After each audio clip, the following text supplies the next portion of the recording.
గంజిలో ఉన్న ఆరోగ్య రహస్యాలు తెలుసుకుందాం. తినడానికి ఏమీ లేకపోతే గంజి తాగేవాళ్ళు ఒకప్పుడు.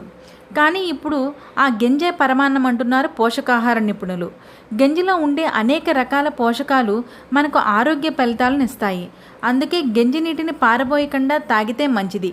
మన ఇళ్లల్లో అన్నం వండేటప్పుడు వచ్చే గంజి నీటిని చాలామంది పారబోస్తూ ఉంటారు కదా, అలా చేయకూడదు. గంజి నీటిలో మన శరీరానికి ఉపయోగపడే ఎన్నో పోషకాలు ఉంటాయి.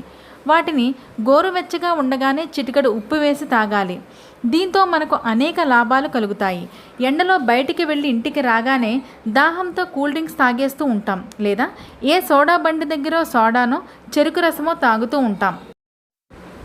అయితే అలా కూల్ డ్రింక్స్ తాగినా, బయట బండి మీద దొరికే చెరుకు రసం లాంటివి తాగినా అనేక రకాల దుష్ఫలితాలు ఎదుర్కోవాల్సిన అవకాశం ఉంటుంది.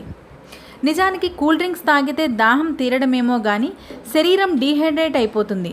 అందుకే ఈ కూల్ డ్రింక్స్ తీసుకోవడం అస్సలు మంచిది కాదు. అయితే ఎండాకాలంలో వీటన్నింటినీ మించింది గంజే అంటున్నారు నిపుణులు. గంజి నీటిలో విటమిన్ బి పుష్కలంగా ఉంటాయి. అందువల్ల మన శరీరానికి పోషణ లభిస్తుంది. విటమిన్ల లోపం రాకుండా చూసుకోవచ్చు. పిల్లలకు గంజి తాగిస్తే చాలా మంచిది. వారి ఎదుగుదల సరిగ్గా ఉంటుంది. కూల్ డ్రింక్స్లో క్యాలరీలు ఎక్కువ, కానీ గంజిలో మాత్రం చాలా తక్కువ క్యాలరీలు ఉంటాయి.